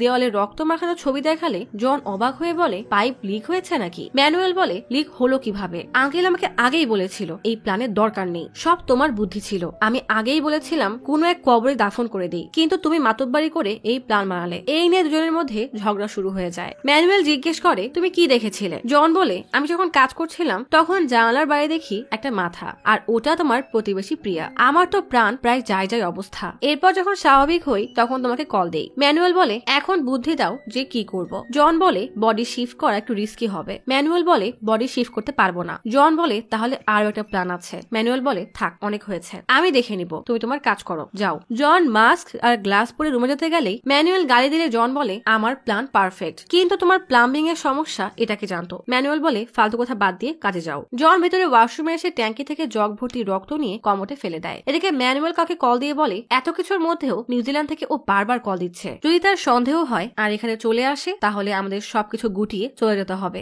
অপর পাশ থেকে রয় বলে তুমি তোমার লোককে কাজ শেষ করে তাড়াতাড়ি সরে আসতে বলো, আর প্রিয়া থেকেও সাবধানে থেকো, ওর মনে হয় সন্দেহ হচ্ছে। ম্যানুয়েল বলে আমি তা ভালোভাবেই জানি। প্রিয়া সুলুকে কল দিয়ে জিজ্ঞেস করে সব ঠিক আছে? প্রিয়া বলে অ্যান্থনি আমার উপর রেগে আছে। অ্যান্থনি প্রিয়ার কাছে এসে বলে তুমি সবসময় এমনই করো, কোনো কিছু মাথায় ঢুকলে তার সমাধান না করা পর্যন্ত তার পিছনে পড়ে থাকো, আর এখন লেগেছো গ্রেসির পিছনে। সে কি তোমার মা? বাদ দাও, মন খারাপ করো না, আমি ম্যানুয়েলকে বুঝিয়ে বলবো, তুমি আর তার পিছনে যাবে না, এটাই আমাদের জন্য ভালো। অ্যান্থনি চলে গেলে প্রিয়া মাথায় হাত দিয়ে বসে। প্রিয়া ফোনে ডায়নাদের ছোটবেলা ছবি বের করে দেখে কি যেন চিন্তা করে, এরপর কি যেন ভেবে ডায়নাকে মেসেজ দেয়। পরদিন সকালে আসমা আর সুলু প্রিয়ার বাসায় আসে। আসমা বলে কাল যদি তোমার পা ভেঙে যেত তাহলে আমাদের মিশন আজীবনের জন্য শেষ হয়ে যেত। প্রিয়া বলে ফালতু কথা বাদ দাও। প্রিয়া বলে ওই ম্যানুয়েল এত মিথ্যুক যে আমার মুখের উপর মিথ্যা বলে এমন ভান করলো যে কিছুই হয়নি। সুলু বলে এটা তো ভালো। প্রিয়া বলে না, এটাই ম্যানুয়েলের ট্রিক্স, আমি যেন ওইদিকে আর না যাই সেই রাস্তা বন্ধ করে দিয়েছে। আসমা বলে ওর সত্য সামনে আনার ট্রিক্স আমার কাছে আছে। প্রিয়া জিজ্ঞেস করে কি?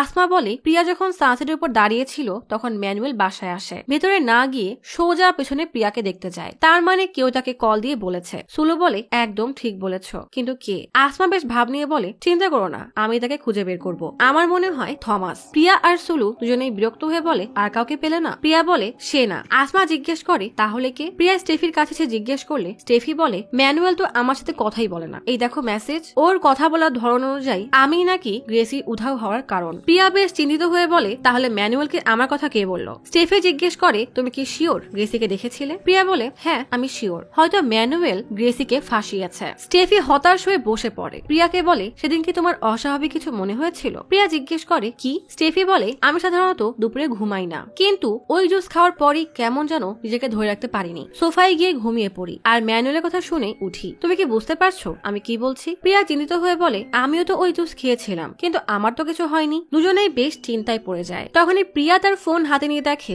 ডায়না মেসেজ করেছে। প্রিয়া মেসেজ করতে করতে বারান্দায় এসে দাঁড়ায়। প্রিয়া জিজ্ঞেস করে তুমি পৌঁছে গেছো? ডায়না বলে হ্যাঁ। তুমি কি যেন জিজ্ঞেস করতে চেয়েছিলে? প্রিয়া বলে পুলিশের তদন্ত কেমন চলছে? ডায়না বলে পুলিশ এখনো মাকে খুঁজছে, এখন হয়তো বৃদ্ধাশ্রম গুলোতে দেখবে। প্রিয়া ভয়েস মেসেজ দিয়ে জিজ্ঞেস করে আসলে আমি জিজ্ঞেস করতে চেয়েছিলাম গ্রেসি আর ম্যানুয়েলের সম্পর্ক ঠিকঠাক আছে তো? ডায়না বলে হ্যাঁ। কেন? প্রিয়া বলে আসলে 2 দিন আগে রাতে আমি গ্রেসিকে দেখেছিলাম। ডায়না বলে এটা অসম্ভব, মা এখনো মিসিং। তুমি কি এই জন্যই আমাদের বাসায় গিয়েছিলে? সেখানে কি অস্বাভাবিক কিছু দেখেছো? প্রিয়া বলে না। পাশেই স্টেফি দাঁড়ায়। তখনই ডায়নার ভয়েস মেসেজ আসে। ডায়না বলে আমি ব্যস্ত, পরে কথা হবে। এদিকে ম্যানুয়েল পেছনের দেওয়ালে লেগে থাকা রক্ত কাঠ দিয়ে ঢেকে রেখেছিল, সেটাই সরিয়ে দেখছে। হঠাৎ পেছনে ফিরে দেখে এক লোক দাঁড়ানো। সাথে সাথেই ভয়ে চমকে লোকটাকে জিজ্ঞেস করে কে আপনি? লোকটা বলে মিটারের রিডিং নিতে এসেছে। ম্যানুয়েল তাকে কাজ করতে বলে নিজে কাঠটা ঢেকে দাঁড়ায়। গভীর রাতে ম্যানুয়েল বস্তা ভর্তি কি যেন নিয়ে সামনের আঙিনায় রাখে। আসমা বাচ্চাকে ঘুম পাড়াতে গিয়ে জানালা দিয়ে এসব দেখে প্রিয়াকে কল দেয়। প্রিয়া ঘুম ছেড়ে তার বাসা থেকে উকি মারা শুরু করে, আর ম্যানুয়েলকে এমন বস্তা নিয়ে যেতে দেখে ভাবতে থাকে এই গভীর রাতে এমন কি কাজ হতে পারে যে ম্যানুয়েল বস্তা সরাচ্ছে। আসমা জিজ্ঞেস করে কি রাখতে পারে, কোনো আইডিয়া? প্রিয়া বলে কাল সকালে গিয়ে আমাদেরকেই দেখতে হবে। সকালে ফোনের নোটিফিকেশনে ম্যানুয়েলের ঘুম ভাঙে। ম্যানুয়েল ফোনে মেসেজ দেখে ভীষণ ঘাবড়ে যায়। দৌড়ে তাড়াতাড়ি জনের কাছে এসে বলে তাড়াতাড়ি ওঠো, ও আজ রাতেই আসছে। জন বলে কে? ওই প্রিয়া। ম্যানুয়েল বলে আরে না, নিউজিল্যান্ড থেকে আসছে। জন প্রচুর ঘাবড়ে বলে তুমি না বললে ও কাল আসবে? আমার কাজ তো এখনো শেষ হয়নি, তুমি এক কাজ করো, কোনো বাহানা বানিয়ে রাগ দেখিয়ে ওকে ব্লক করে দাও। ম্যানুয়েল অস্থির হয়ে বলে আমি ওকে বোঝানোর অনেক চেষ্টা করেছি, কোনো লাভ হয়নি, তুমি দুপুরের মধ্যে যেভাবেই হোক সব শেষ করো। বলেই বের হয়ে যায়। জন কেমন যেন অস্থির হয়ে বুট, পিপিআর আর মাস্ক পরতে থাকে। রয়্যাল ম্যানুয়েলকে বলে তুমি কাল ওর সাথে যোগাযোগ করে তোমার সাথেই রাখবে, সে যেন কোনোভাবেই তুমি ছাড়া অন্য কারোর সাথে যোগাযোগ করতে না পারে, সেদিকে কড়া নজর রাখবে। ম্যানুয়েল প্রচুর ঘাবড়ে বলে সব প্যাকিং শেষ হয়ে গেছে, এখানের কাজ সব শেষ হয়ে গেলেও ওকে এখানে আনলে আমরাই বিপদে পড়বো। রয় বলে তাহলে অন্য কোনো জায়গা খুঁজো। ম্যানুয়েল বলে আপনি এখনই রওনা দেন, সন্ধ্যার মধ্যে সব কাজ শেষ করতে হবে।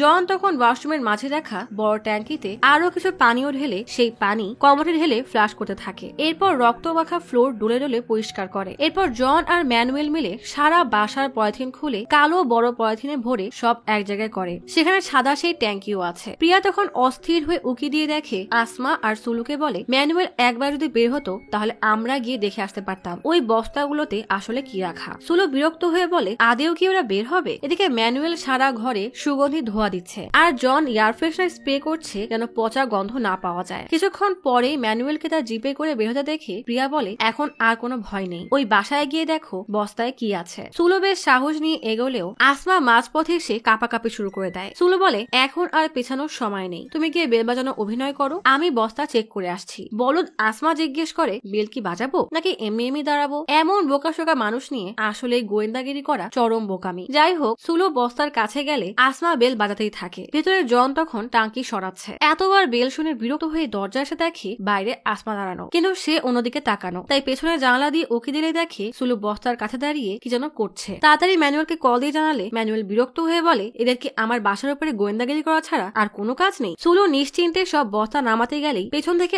আরেক প্রতিবেশী তাকে এভাবে দেখে জিজ্ঞেস করে, আরে সুলু, তুমি কি করছো? ম্যানুয়েল তো বাসায় নেই। সুলু আমতা আমতা করে বলে, আসলে বস্তা লাতো তো তাই নিচ্ছি, পরে ম্যানুয়েলকে বলে দিব। আন্টি তার কাজে চলে যেতেই সুলু পেছনের দেওয়ালের ছবি প্রিয়াকে পাঠিয়ে বলে, দেখে মনে হচ্ছে নতুন রং করেছে। প্রিয়া বলে, রং উঠিয়ে দেখো কি দেখা যায়। এদিকে ম্যানুয়েল জনকে বলে, আর বেশিক্ষণ এখানে থাকা যাবে না, যত দ্রুত সম্ভব বের হতে হবে। সুলু পাশে পড়ে থাকা একটা আদলা নিয়ে দেওয়ালে ঘষতে থাকে। তখনই জন দরজা খুলে চিৎকার করে উঠলে আসমা ভয়ে লাফ দিয়ে ছিটকে পড়ে, কারণ তাদের জানার মতে বাসায় কেউই নেই। এই মহিলা আসলে পারেও বটে। জনের গলা শুনে সুলু আস্তে করে বের হয়ে এমন ভান করে যেন সে পথ ভুলে চলে এসেছে। জন কিছু জিজ্ঞেস করতেই যাবে তার আগে আসমা সুলুকে জিজ্ঞেস করে, আরে তুমি কেমন আছো, চলো ওইদিকে ঘুরে আসি, বলেই কোনো মতে পালায়। প্রিয়া কিছুই বুঝে উঠতে পারে না যে এখানে কি হচ্ছে। তখন অ্যান্থনি কল দিয়ে বলে, জানো একটা ভালো খবর আছে, ম্যানুয়েল কল দিয়েছিল, গ্রেসিকে নাকি পাওয়া গেছে। প্রিয়া অবাক হয়ে ভাবে, এটা কিভাবে সম্ভব? তাহলে ওই বাসায় আসলে কি হয়েছে? জন আর ম্যানুয়েল তাহলে কার থেকে আর কি বা লুকানোর চেষ্টা করছে? জয়া সবাইকে বলে, গ্রেসি নাকি রেল স্টেশনের চ্যাপেলে চলে গিয়েছিল, কিছু লোক তাকে বৃদ্ধাশ্রমে রেখে এসেছিল। তখনই জন এসে গ্রেসিকে গাড়ি থেকে নামিয়ে নেয়। প্রিয়া, সুলু আর আসমা একে অপরের দিকে বোকার মতো তাকিয়ে থাকে। ম্যানুয়েল গ্রেসিকে শুয়ে দিলে সুলু আসমাকে বলে, সেদিন প্রেসার কুকারে 4 নাম্বার সিটি বাজার পরে গ্রেসি নয় বরং ম্যানুয়েলই বন্ধ করেছিল, আমরাই ম্যানুয়েলকে খামোখা সন্দেহ করছিলাম। আসমা বলে, আমি সব ঝামেলায় জড়িয়ে নিজেকে খামোখা অপমান করাতে চাই না, বলেই বের হয়ে যায়। সুলু বলে, আমিও যাচ্ছি, প্রিয়া তুমি সব ভুলে কাজে মন দাও, বলেই চলে যায়। বেচারি প্রিয়া পড়েছে মহাজালায়। একদিকে তার মন বলছে কোন একটা ভয়ানক কিছু তো এই বাসায় অবশ্যই হয়েছে, তবে প্রমাণ করার কোনো ক্লু সে এখনো পায়নি। ম্যানুয়েল বের হয়ে অ্যান্থনিদের কাছে এসে বলে, আমরা ভেবেছি এখান থেকে শিফট হয়ে গ্রামের বাসায় থাকবো, ওখানে মাকে দেখার অনেক লোক আছে, আর এখানে মাকে সামনে রাখা বেশ কষ্টকর। তখন স্টেফি এসে ম্যানুয়েলকে বলে, একটু পাশে আসো, গুরুত্বপূর্ণ কথা আছে। ম্যানুয়েল সাইডে আসলে স্টেফি বলে, আমি জানি গ্রেসি হারিয়ে যাওয়ার জন্য তুমি আমাকে দায়ী মনে করো, আমি জানিও না সেদিন কি হয়েছিল, আমি আসলেই সরি। এই সুযোগে প্রিয়া গ্রেসির ঘরে গেলে ম্যানুয়েলকে কেমন যেন অস্থির মনে হয়। প্রিয়া এসে গ্রেসিকে জিজ্ঞেস করে, আপনি কোথায় চলে গিয়েছিলেন? যেদিন ডায়না নিউজিল্যান্ডে চলে যায় সেদিন রাতে আমি আপনাকে এখানে দেখেছি, তাহলে ম্যানুয়েল কেন সবাইকে বলল যে আপনাকে পাওয়া যাচ্ছে না? আপনি কোথায় লুকিয়েছিলেন? আপনার ভুলে যাওয়ার কোনো রোগ নাই, তাই না? আপনি কি ম্যানুয়েলকে ভয় পাচ্ছেন? যা জানেন একবার বলেন, সবাই আপনাকে সাহায্য করবে। গ্রেসি কিছু বলতে গিয়েও কেন যেন বলতে পারে না, চুপচাপ প্রিয়ার দিকে তাকিয়ে থাকে। তবে তার চেহারায় এটা স্পষ্ট যে সে কিছু একটা তো অবশ্যই জানে। এদিকে প্রিয়ার মেয়ে ক্যানি দোতলায় এসে জনকে ফ্রুট নিনজা খেলতে শুনে জিজ্ঞেস করে, আপনি কত লেভেলে আছেন? আর পাশের ওই ব্যাগে কি? এইটুকু বাচ্চার এমন প্রশ্নে জন হক চকিয়ে যায়। রয় একটা কার্টুনে কিছু নিয়ে যাওয়ার সময় কেনিকে দেখে ভয়ে দাঁড়িয়ে যায়। তখনই অ্যান্থনি এসে এত কার্টুন দেখে অবাক হয়ে বলে, ও আপনারা শিফট হওয়ার জন্য গোছগাছ শুরু করেছেন? এই কথা শুনে জন আর রয় যেন হাফ ছেড়ে বাঁচে, তাই কোনো রকমে মাথা নাড়িয়ে হ্যাঁ বলে। ম্যানুয়েল কোনো রকমে স্টেফিনের সাথে কথা শেষ করে এসেই গ্রেসির দরজায় দাঁড়িয়ে প্রিয়াকে বলে, অ্যান্থনি তোমাকে খুঁজছে। প্রিয়া বেশ ঘাবড়ে উঠে গ্রেসিকে ইশারায় বোঝায়, ভয় পাওয়ার দরকার নেই, আমরা আপনার সাথেই আছি। প্রিয়া বের হয়ে যেতে গেলে ম্যানুয়েল বলে, তুমি গ্রেসিকে এতটা ভালোবাসা দেখে খুব ভালো লাগলো, আসলে মা আমার জীবনে সবচেয়ে গুরুত্বপূর্ণ। প্রিয়া বেশ বিরক্তি নিয়ে বের হয়ে যায়। যাওয়ার সময় সিঁড়ির কাছে ম্যানুয়েল আর তার পরিবারের ছবিতে ডায়না ছবি দেখে কি মনে করে যেন সাথে সাথেই ডায়নাকে ভয়েস মেসেজ দিয়ে বলে, তোমার সাথে জরুরি কথা আছে, আমাকে কল ব্যাক করো। তখনই ম্যানুয়েল বান্দা থেকে নিচে তাকাতেই তার ফোনে মেসেজ আসে। ম্যানুয়েল ফোন বের করে দেখা যায় এটার কারণ নয় বরং ডায়নার ফোন। প্রিয়ার মেসেজ শুনে ম্যানুয়েল শয়তানি এক হাসি দেয়। তাহলে কি এই বাসায় যাকে মারা হয়েছে সে ডায়না? তাহলে কি ডায়না আদেও নিউজিল্যান্ডে যায়নি? রাতে সব নিস্তব্ধ হতেই ম্যানুয়েল, জন আর রয় সব ব্যাগ আর ড্রাম ট্রাকে আর জিপে রাখে। অ্যান্থনি ব্যাগ গোছাচ্ছে, সে বিজনেস ট্রিপে একদিনের জন্য যাচ্ছে। তবে প্রিয়ার এসবে মন নেই, সে চিন্তায় আছে যে ডায়না এখনো তাকে রিপ্লাই দেয়নি কেন। ধৈর্য আর ধরতে না পেরে নিজেই কল দেয়। প্রিয়ার কল দেখে ম্যানুয়েল কল কেটে দেয়। পরের দিন সকাল হতেই জন গ্রেসিকে নিয়ে গাড়িতে বসালে গ্রেসি প্রচুর রেগে ম্যানুয়েলের দিকে তাকায়। ম্যানুয়েল অপরাধীর মতো মাথা নামিয়ে নেয়। প্রিয়া জানালা থেকে উকি দিয়ে দেখে ম্যানুয়েল বাসায় তালা মেরে সবার থেকে বিদায় নিয়ে চলে যায়। প্রিয়ার আজ ইন্টারভিউ, তবুও তার মন পড়ে আছে ডায়নার দিকে, যে সে কেন এখনো মেসেজ দেয়নি। প্রিয়া সব ডকুমেন্টস গুছিয়ে ক্যানিকে বলে আজ আমার কাজ আছে, তাই সুলু আন্টি তোমাকে নিতে যাবে। কিছুক্ষণ পর স্টেফির সাথে অফিসের দিকে রওনা দিলেও গাড়ি ড্রাইভ করতে করতে ডায়নাকে কল দেয়। ম্যানুয়েল কল কেটে ফোন বন্ধ করে দেয়। এরপর কিছু জামা কাপড় আর একটা পাসপোর্ট আগুনে পুড়িয়ে দেয়। স্টেফি দেখে প্রিয়া ইন্টারভিউ বাদ দিয়ে বারবার ফোন দেখছে। কাউন্টারে ডকুমেন্টস জমা দিয়ে ওয়েটিং এরিয়ায় বসতেই প্রিয়া আর না পেরে ইন্টারন্যাশনাল কল অ্যাক্টিভ করে ডায়নাকে কল দিতেই ফোন অপারেটর মালায়ালাম ভাষায় বলে কাঙ্ক্ষিত নম্বরটি এখন বন্ধ। প্রিয়া স্টেফিনিকে বলে ডায়না এখনো নিউজিল্যান্ড যায়নি, কারণ ফোন অপারেটর মালায়ালাম ভাষায় কথা বলছে। স্টেফিনি অবাক হয়ে জিজ্ঞেস করে তা কিভাবে হয়, আমরা তো নিজ চোখেই ওকে যেতে দেখলাম। প্রিয়া কিছু একটা ভেবে নিশ্চিন্ত হয়ে বলে ডায়না নিউজিল্যান্ডে যায়নি। এদিকে ম্যানুয়েল ড্রাইভিং সিটে বসে পাশে সিটের কারোর দিকে অজ্ঞান হওয়ার স্প্রে মারার প্র্যাকটিস করছে। প্র্যাকটিস মনমতো না হলে মুখে রুমাল চেপে আবারও প্র্যাকটিস করে। প্রিয়া তখন ডায়নার ইনস্টাগ্রামে ঢুকে দেখে ডায়নার প্রোফাইলে কাচের মধ্যে একটা মেয়ের ছবি। নিচে আরো কিছু ছবি ঘাটতে ঘাটতে মেয়েটার নাম পেতেই অদিতি নামের এই মেয়েকে সার্চ করে দেখে অদিতির ফিডে ডায়না আর তার ছবিতে ভরা, সাথে একটা ছোট মেয়ের ছবিও আছে। অর্থাৎ এরা দুইজন খুব ভালো বান্ধবী। সম্ভবত তারা এই বাচ্চা মেয়েকে অ্যাডপ্ট করেছে। এয়ারপোর্টে অদিতি এসে কাউকে না দেখে ম্যানুয়েলকে কল দিলে ম্যানুয়েল মিথ্যা বলে যে আমার গাড়ি নষ্ট, তাই আমি আসতে পারছি না, তোমাকে লোকেশন দিচ্ছি, একটা উবার নিয়ে সেখানে আসো। অদিতির মন বেশ খারাপ, আর ম্যানুয়েল শয়তানি নজরে পাশে রাখা স্প্রে দেখছে। হয়তো অদিতির সাথে ডায়নার মতোই ভয়ানক কিছু হতে চলেছে। অদিতি নামতেই ম্যানুয়েলকে দেখে খুশি হয়ে পিছনে ডায়নাকে খুঁজতে থাকে। অদিতি জিজ্ঞেস করে ডায়না কোথায়। ম্যানুয়েল বলে ডায়না বলেছে একবারে বেকারিতেই আসবে, তুমি গাড়িতে ওঠো, আমরা সেখানেই যাব। প্রিয়া তাড়াতাড়ি অদিতিকে মেসেজ দেয় আমি ডায়নার প্রতিবেশী, ডায়না কি নিউজিল্যান্ডে পৌঁছে গেছে। ম্যানুয়েল অদিতিকে বলে ডায়না তো কয়েকদিন পরেই চলে যেত, এত তাড়াহুড়া করে আসার কি দরকার ছিল। অদিতি বলে কিন্তু ডায়না তো মেসেজে বললো সে নাকি এখন থেকে তার মায়ের সাথেই থাকতে চায়। ম্যানুয়েল শান্তভাবে বলে এখন কেউ যদি তার মায়ের সাথে থাকতে চায় তাহলে তাতে তো রিয়াক্টের কি আছে, সবার পছন্দে গুরুত্ব দেওয়া উচিত। ডায়না যদি নিজের সামনাসামনি আমাকে সব বলে তাহলে আমি বিশ্বাস করব। ম্যানুয়েল বলে কিন্তু ডায়না নিজেই আমাকে সাফ সাফ জানিয়ে দিয়েছে সে কথা বলতে চায় না, আমি ওকে জোর করে তোমার সাথে কথা বলার জন্য রাজি করিয়েছি। অদিতি বলে কিন্তু বাচ্চা অ্যাডপশনের সিদ্ধান্ত তারই ছিল, আজই বাচ্চা অ্যাডপশনের দিন, আর এই জন্যই ডায়না নিউজিল্যান্ডের টিকিট কেটে রেখেছিল। ডায়না এয়ারপোর্ট পর্যন্ত আসলো, তাহলে এরপর এমন কি হলো যে সে আমার সাথে দেখা না করে কথা না বলে কিভাবে এত বড় সিদ্ধান্ত নিল। ম্যানুয়েল বলে একটু পরে তো দেখা হবে, তাই শান্ত হও, তখন তোমার যা জানার সব জানতে পারবে। তখনই রয় কল দিলে ম্যানুয়েল গাড়ি সাইড করে সাইডে এসে কথা বলতে থাকে। রয় বলে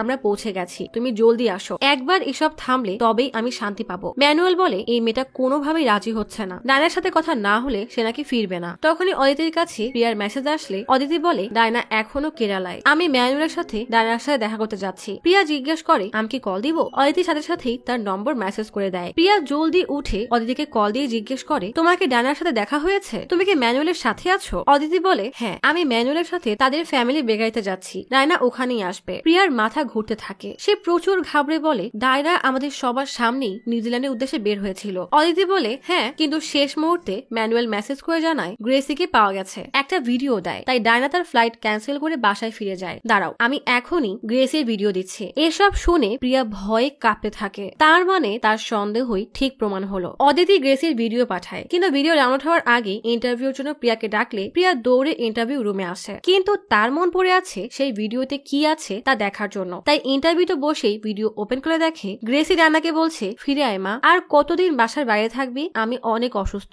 গ্রেসিকে এভাবে সুস্থ মানুষের মতো কথা বলতে শুনে প্রিয়া ভাবে তার মানে তার সন্দেহই ঠিক, গ্রেসি আসলে অ্যালজাইমারের রোগী না, বরং খুবই চালাক মহিলা। আর ম্যানুয়েলের সাথে মিলেই সে ডায়নার সাথে ভয়ানক কিছু করেছে, আর এই জন্যই ডায়না নিউজিল্যান্ডে যাওয়ার ওই রাতে প্রিয়া গ্রেসিকে দেখেছে। প্রিয়া আর এক মুহূর্ত দেরি না করে দৌড়ে বের হয়ে গাড়িতে উঠে কাউকে কল করে ফোনে পায় না। এদিকে ম্যানুয়েল তার মামাকে জিজ্ঞেস করে আমি কি করব। রয় ফোনটা সোফায় বসা কারোর কাছে এনে ফোন এগিয়ে দিয়ে দেখা যায় আসলে এই ভয়ানক প্ল্যানের মাস্টারমাইন্ড আর কেউ না, বরং ভোলা ভালা দেখতে গ্রেসি, যাকে কেউ ভুলেও কখনো সন্দেহ করবে না। গ্রেসি বলে তুমি জানো না আমাদের কি করতে হবে। অদিতি ডায়নাকে দেখতে চায় তাই না, তাহলে ওকে সোজা ডায়নার কাছে পাঠিয়ে দাও। ভাবা যায় একজন মা হয়ে সে তার নিজের মেয়েকে কতটা নৃশংসভাবে খুন করেছে। প্রিয়া তাড়াতাড়ি অদিতিকে মেসেজ পাঠায়। ম্যানুয়েল ভয়ানক দৃষ্টিতে অদিতির দিকে তাকিয়ে গাড়িতে উঠলে তখনই অদিতির ফোনে মেসেজ আসে। অদিতি মেসেজ চেক করে দেখে প্রিয়া লিখেছে ম্যানুয়েলের সাথে যেও না, তাড়াতাড়ি পালাও। অদিতি মেসেজ পড়ে কিছু করার আগেই ম্যানুয়েল তার মুখে অজ্ঞান করার ওষুধ স্প্রে করে দেয়, সাথে সাথেই অদিতি অজ্ঞান হয়ে যায়। প্রিয়া কোনো রকমের দ্রুত গাড়ি চালিয়ে ম্যানুয়েলের বেকারিতে আসে। বেকারির বাইরে বসে অ্যান্থনিকে কল দিয়ে সব জানিয়ে দেয়, কিন্তু অ্যান্থনি বলে আগে চিন্তা ছিল গ্রেসিকে নিয়ে, এখন আবার আরেকটা, এসব বাদ দিয়ে বাসায় ক্যানির কাছে যাও। প্রিয়া মন খারাপ করে কল কেটে বেশ সাহস নিয়ে বেকারিতে আসে, কিন্তু অনেকক্ষণ অপেক্ষার পরও কাউকে পায় না। দিন গড়িয়ে সন্ধ্যা সন্ধ্যা হয়ে গেছে, অদিতির নম্বর এখনো বন্ধ। তাই প্রিয়া উঠে বিল দিতে গেলেই হঠাৎ তার নজর পড়ে নতুন শোরুম ওপেনের লিফলেটে। প্রিয়া কিছু একটা আন্দাজ করে আর সময় নষ্ট না করে গাড়ি নিয়ে নতুন লোকেশনের উদ্দেশ্যে বেরিয়ে পড়ে। লোকেশনে পৌঁছে দেখে বেকারিটা এখনো আন্ডার কনস্ট্রাকশনে আছে। আশেপাশে সব অন্ধকার। প্রিয়া সব আলো নিভিয়ে চুপ করে বসে থাকে। তখনই জেসা তাকে কল দিয়ে বলে, তুমি যে স্যাম্পল দিয়েছো তার টেস্ট করে ভয়ানক তথ্য পেয়েছি। অ্যাসিড দিয়ে কোনো মানব শরীরের হাড় গড়ানো হয়েছে। আসলে আজ সকালে ম্যানুয়েল বাসা ছেড়ে চলে যেতেই প্রিয়া বাসার পেছনের পাইপের কাছে এসে দেওয়াল খুঁড়ে লাল রক্তের মতো দেখে। তাই স্যাম্পল কালেক্ট করে ইন্টারভিউতে আসার আগে জেসনাকে স্যাম্পল দিয়ে আসে। জেসনা ফোনে বলে, তুমি এসব থেকে দূরে থাকো আর তাড়াতাড়ি পুলিশকে কল দাও। প্রিয়া পুলিশকে কল দিয়ে লোকেশন বলে গাড়ি থেকে বের হয়ে ধীরে ধীরে বেকারের দিকে এগোতে থাকে। দরজার কাছে এসে উকি দিয়ে ভেতরে দেখার চেষ্টা করেও কিছুই দেখতে পায় না। দরজা বন্ধ দেখে পেছনে এক গলির মতো জায়গায় ঢুকে একটু হাঁটতেই দেখে উপরে একটা অ্যাডজাস্টার লাগানো, নিচে বড় টেবিল আর টুল আছে। প্রিয়া ধীরে ধীরে টুল নিয়ে টেবিলে উঠে অ্যাডজাস্টার ফ্যানের ফাঁকা থেকে উকি দিলেই দেখে অদিতিকে রুমের মাঝে টেবিলে শোয়ানো, পাশেই জন আর ম্যানুয়েল দাঁড়ানো। না জানি এরা অদিতির সাথে কি করার প্ল্যান করছে। প্রিয়া তাড়াহুড়ায় নামতে গেলে জোরে শব্দ হয়। ম্যানুয়েল আর জন বেশ ভরকে গেলে ম্যানুয়েল জনকে বলে, তাড়াতাড়ি ওকে লুকাও, আমি দেখছি। ম্যানুয়েল আর জন যেন অদিতিকে না মারতে পারে তাই একটা বড় আদলা নিয়ে কাঁচ মেরে ভাঙে। সাথে সাথে ম্যানুয়েল দৌড়ে এসে বাইরে প্রিয়াকে দেখে প্রচুর রেগে বের হতে গেলেই প্রিয়া দৌড়ে তার গাড়িতে ওঠে। প্রিয়া গাড়ি স্টার্ট দিতেই যাবে তখনই ম্যানুয়েল গাড়ির উপরে ওঠে, ভারী রড দিয়ে বাড়ি দিয়ে কাঁচ ভাঙতে থাকে। প্রিয়া তবুও সাহস জুটিয়ে গাড়ি স্টার্ট দিয়ে সোজা গাড়ি চালিয়ে বেকারির গ্লাস ভাঙে, স্টোরেজের দেয়ালও ভেঙে ফেলে। সাথে সাথে ম্যানুয়েল আর জন ছিটকে পড়ে বেহুশ হয়ে যায়। জনের উপরে ভারী কংক্রিট পড়ায় সে কোনোভাবেই উঠতে পারে না। প্রিয়া হন্যে হয়ে অদিতিকে খুঁজতে থাকে, কিন্তু কোথাও অদিতিকে না পেয়ে অসহায়ের মতো কান্না করতে থাকে। অদিতির চোখে হঠাৎ আলোর ঝলকানি লাগতেই তার হুঁশ ফিরে আসে। অদিতি দেখে তাকে একটা ফ্রিজের মধ্যে আটকে রাখা, তাই জোরে জোরে সাহায্যের জন্য চিৎকার করতে থাকে, কিন্তু প্রিয়া কিছুই শুনতে পায় না। প্রিয়া সেই শব্দ না পেলেও কার্টুনের উপরে রাখা মেয়েদের ওড়না দেখে, তাই জলদি এসে সব কার্টুন সরিয়ে ফ্রিজের মধ্যে থেকে অদিতিকে টেনে বের করে। তখনই ম্যানুয়েলের ফোনে একটা কল আসে। রিংটোন শুনে ম্যানুয়েলের হুঁশ ফিরলে সে উঠে বসে। প্রিয়া তাড়াতাড়ি কল রিসিভ করলে গ্রেসি বলে, ওখানে কি অবস্থা, সব ঠিক আছে তো? প্রিয়া বলে, আমি সব সামনে নিয়েছি, আপনার প্ল্যান খুব সুন্দর করে নষ্ট করেছি। মেয়ে মানুষের গলা শুনে গ্রেসি অবাক হয়ে জিজ্ঞেস করে, তুমি কে? প্রিয়া বলে, আমি প্রিয়া, চিনতে পারছেন তো? যদি ভুলে গিয়েও থাকেন সমস্যা নেই, ম্যানুয়েল আপনাকে মনে করিয়ে দিবে। পরের দিন সকালেই পুলিশ ম্যানুয়েল, জন, রনি আর গ্রেসিকে নিয়ে তাদের বাসায় আসে। গ্রেসি মনে পড়ে সেই রাতের কথা যেদিন সে ডায়নাকে খুন করার মাস্টার প্ল্যান বানায়। গ্রেসি জন, রয় আর ম্যানুয়েলকে ডেকে বলে, এখন আমরা শুধু জানি যে ডায়না সিঙ্গেল মাদার হয়ে তার ওই বান্ধবীর সাথে থাকার সিদ্ধান্ত নিয়েছে। এসব আমাদের পরিবারের জন্য কলঙ্ক। সবাই জানলে এটাই বলবে যে আমার মেয়ে নিজের বদনাম লুকাতে বাচ্চা অ্যাডপের নাটক করছে। এই বংশের আদি মর্যাদা আমি কোনোভাবেই নষ্ট হতে দিব না। এলাকার সবাই যেন ওকে আসতে আর যেতে দেখে সেটা নিশ্চিত করতে হবে। একবার পুরো এলাকাবাসী সাক্ষ্য হয়ে গেলে পুলিশকে সামলানো সহজ হবে। ম্যানুয়েল মায়ের ভালোবাসায় অন্ধ হয়ে বলে, তুমি কি চাও একবার বলো, আমি তাই করব। পরের দিনে গ্রেসি ম্যানুয়েলকে বলে, যাও নিম গাছটা কেটে দাও। প্রিয়া সন্দেহ চোখে ম্যানুয়েলকে দেখতে থাকে। সেদিন আসলে 4 নম্বর হুইসেল হওয়ার পরে গ্রেসি প্রেসার কুকার বন্ধ করেছিল, তার মানে প্রিয়ার অনুমানই ঠিক ছিল। এর পরের দিন ম্যানুয়েল যখন পুরো ঘর অগোছালো করে আয়রন জামার উপর রেখে যায় তখন গ্রেসিও সেখানেই ছিল। ম্যানুয়েল বের হওয়ার আগেই গ্রেসি স্টোর রুমে গিয়ে লুকিয়ে পড়ে। এরপর ম্যানুয়েল স্টেফিনিকে গ্রেসির দেখাশোনার জন্য রেখে বের হওয়ার আগে একটা প্যাকেটে অজ্ঞান হওয়ার ওষুধ পেঁচিয়ে রাখে। এরপর ম্যানুয়েল যখন স্টেফিকে কল দিয়ে বলে, তুমি একটু মায়ের থেকে দূরে সরে যাও, স্টেফি সাইডে যেতেই গ্রেসি সুযোগ বুঝে কাগজ থেকে ওষুধ বের করে স্টেফি জুসে ঢেলে দেয়। ঠিক 11:15 বাজতেই স্টেফিনি অজ্ঞান হয়ে যায় আর গ্রেসি দরজা দিয়ে সেই নিম গাছের পথ অনুসরণ করে বের হয়ে যায়। ম্যানুয়েল রয়কে বলে, আমি আশেপাশের সবার বাসার ছাদ থেকে ভালো করে লক্ষ্য করে সব অ্যাঙ্গেল থেকে ছবি তুলে দেখেছি। অ্যান্থনির বাসা থেকে আমাদের বাসার পেছনে কিছু দেখা যাবে না। ম্যানুয়েল বলে, আমি খোঁজ নিয়ে দেখেছি থমাস আর তার স্ত্রী আর বাকিরা চার্চে যাবে আর 2টার আগে আসবে না, আর ওই সময় অ্যান্থনির স্ত্রী বাসায় একা থাকবে, তাই মঙ্গলবার প্ল্যান এক্সিকিউট করার পারফেক্ট সময়। অর্থাৎ এইসব অ্যানালাইসিস করার জন্যই ম্যানুয়েল সেদিন সবার ছাদে উঠে চেক করছিল। গ্রেসি সবার থেকে লুকিয়ে বাসার পেছনে রাস্তা দিয়ে সোজা এসে রয়ের গাড়ির ব্যাক সিটে লুকায়। এরপর ডায়নাকে নিউজিল্যান্ড যাওয়া থেকে আটকানোর জন্য সে ফিরে এসেছে, কিন্তু অনেক অসুস্থ হওয়ার ভান করে ভিডিও করে পাঠায়। মাকে এই অবস্থায় দেখে ডায়না ছুটে আসে, কিন্তু বাসায় এসে মাকে সুস্থ দেখে অবাক হয়ে যায়। সে কিছু বুঝে ওঠার আগেই রয় তার মুখ চেপে ধরে আর ম্যানুয়েল তার ফোন নিয়ে নেয়। গ্রেসি মুখ অপর পাশে ঘুরিয়ে তাকায়। ঠিক তখনই প্রিয়া গ্রেসিকে জানালায় দাঁড়ানো দেখে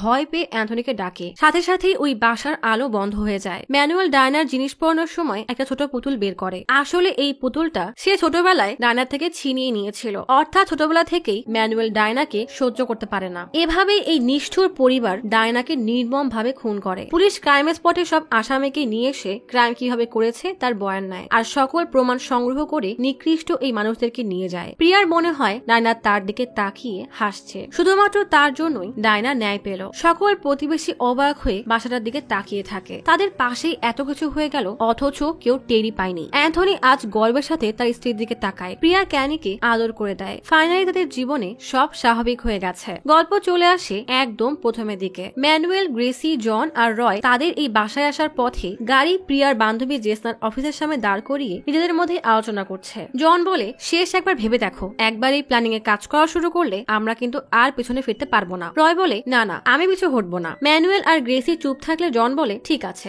সবাই যখন রাজি তাহলে যেভাবেই হোক আমাদের এটা নিশ্চিত করতে হবে যে আশেপাশের প্রতিবেশী যেন কোনো ঝামেলা করতে না পারে। এছাড়া আমাদের প্ল্যান তো ফুল প্রুফ। গ্রেসি ডায়নার প্রতি প্রচুর ঘৃণা নিয়ে বলে, ওই ডাইনিকে আমার অ্যালজাইমার রোগের কথা বললে সে জীবনেও আসবে না, তাই ওকে আমার মৃত্যুর খবর বলতে হবে। ম্যানুয়েল বলে, অ্যালজাইমারের বাহানাই আমাদের এই প্ল্যানকে ফুল প্রুফ করার একমাত্র রাস্তা। জন, চলো, আজ থেকেই প্ল্যানিং শুরু হবে। জন ভুলে গাড়ি ব্যাগ গেড়ে দিলে গাড়ি গিয়ে প্রিয়ার গাড়িতে বাড়ি খায়। ফলে বাম্পার আর হেডলাইট ভেঙে যায় আর গাড়িতে অ্যালার্ম বেজে ওঠে। ম্যানুয়েল জনকে যেতে বললে জনও এসবে তোয়াক্কা না করে চলে যায়। প্রিয়া জেসার সাথে দৌড়ে আসে, দেখে তার গাড়িতে বড় একটা দাগ পড়ে গেছে। রেগে আশেপাশে তাকালে কাউকেই দেখে না, কিন্তু হঠাৎ কেমন যেন রহস্যময়ী ভাবে তাকায়। তাহলে কি এই গাড়ির বদলানিতেই প্রিয়া এই পরিবারের পিছনে উঠে পড়ে লেগেছিল, নাকি এটা নেহাত কোনো কাকতালীয় ঘটনা? এখানে কি হয়েছে যারা তা বোঝেননি তাদের সুবিধার্থে সংক্ষেপে বুঝিয়ে দিচ্ছে। আসলে এই পরিবার থেকে ডায়না কখনোই ভালোবাসা পায়নি। তা ম্যানুয়েলের পুতুল কেড়ে নেওয়ার দৃশ্য দেখেই বোঝা যায়। ম্যানুয়েল তার মাকে অন্ধের মতো ভালোবাসে, তাই মা যা বলে সে তাই করে। আর ডায়না যখন এই বিষাক্ত পরিবারকে ছেড়ে নিউজিল্যান্ডে গিয়ে বাচ্চা অ্যাডপ্ট করে সিঙ্গেল মাদার হয়ে তার বান্ধবী অদিতির সাথে থাকার সিদ্ধান্ত নেয়, তখন এদের কারো সেটা সহ্য হয় না, বিশেষ করে গ্রেসির। তাই সে ডায়নাকে শেষ করার প্ল্যান বানায়। প্রথমে তারা অ্যালজাইমারের মানে গ্রেসির ভুলে যাওয়ার রোগের নাটক সাজায়, আর দুইবার তারা মিসিং এর খবর এমন ভাবে ছড়ায় যেন আশেপাশের সবাই বিশ্বাস করে যে সে আসলে অসুস্থ। আর দিন দিন তার অবস্থা আরো বাজে হচ্ছে। এসব করে তারা ডায়নাকে বিশ্বাস করায় যে গ্রেসি আসলেই অনেক অসুস্থ আর তাকে আসতে বাধ্য করে। ডায়না আশেপাশের কাউকে বা পুলিশকে জিজ্ঞেস করলে যেন কোনো সমস্যা না হয়, তাই নাটকটা এমন ভাবে সাজায় যেন সবার নজর তাদের উপরেই থাকে। এরপর ডায়না আসলে তারা বাকিদেরকে বিশ্বাস করায় যে ডায়না নিউজিল্যান্ডে চলে গেছে, আর রাতে গ্রেসির ভিডিও দেখিয়ে তাকে ফ্লাইট ক্যান্সেল করে বাসায় আসতে বাধ্য করে। এরপর ডায়নার ফোন থেকে অদিতিকে এমনভাবে মেসেজ করে যেন অদিতি বিশ্বাস করে ডায়না কেরালায় তার মায়ের কাছে থেকে যাওয়ার সিদ্ধান্ত নিয়েছে, আর কেরালার এলাকাবাসী জানে ডায়না নিউজিল্যান্ডে চলে গেছে। এরপর ডায়নার লাশ অ্যাসিডে পুড়িয়ে কোমর থেকে ফ্লাশ করে সেপটিক ট্যাঙ্কিতে পাঠানোর কাজ শুরু করে যেন কোনো প্রমাণ না থাকে। কাজ শেষ হতেই তারাও এই বাসা ছেড়ে চলে যাবে। ব্যাস, সব সমস্যা সমাধান, কেউ কিছু সন্দেহ করবে না। কিন্তু দুনিয়ার কোনো প্ল্যান কি আসলেই ফুল প্রুফ হওয়া সম্ভব? প্রিয়ার গোয়েন্দাগিরির জন্যই তাদেরকে ধরা খেতে হয়। তারা তো অদিতির সাথেও একই কাজ করত। যদি প্রিয়া তার ইনস্টিংক্ট ফলো করে ওই নতুন বেকারিতে না পৌঁছাতো। এভাবেই সকলের কর্মফল সকলকে পেতেই হবে, কারণ পাপ বাপকেও ছাড়ে না।